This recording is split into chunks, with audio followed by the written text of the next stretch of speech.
l'échec, Ocho, ce mot tant redouté peut pourtant devenir un formidable levier de réussite. Pourquoi certains s'effondrent tandis que d'autres en sortent grandis? Eh bien, l'art de rebondir, Ocho.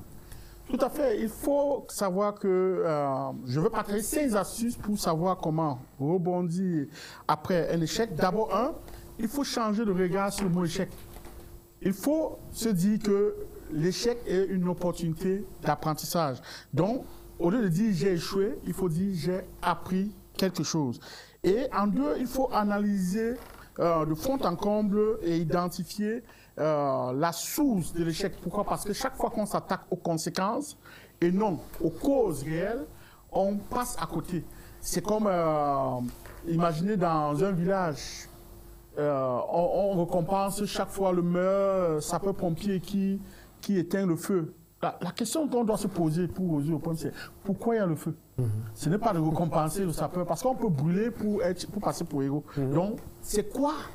Pourquoi il y a le feu nous aide à ne pas avoir le feu. Donc, et c'est ça la cause racine. Et pour avoir la cause racine, généralement, on demande de poser la question pourquoi, why, 5 fois.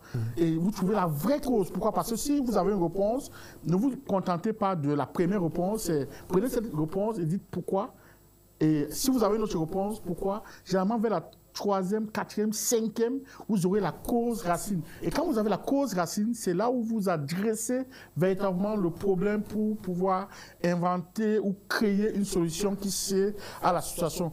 Après, il faut en trois parler à un mentor. C'est très important de savoir qu'on a des personnes qui avant nous ont vécu soit la même chose ou pire. Et en parlant avec quelqu'un d'expérimenté, il partage avec nous son expérience, il nous accompagne. Et surtout, il faut savoir que nous avons besoin souvent d'écoute.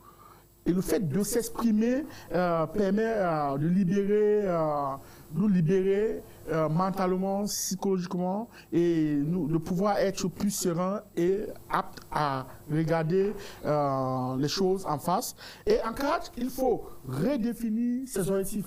Pourquoi? Parce que ce n'est pas parce qu'on a échoué qu'il faut caler ou rester sur cet échec.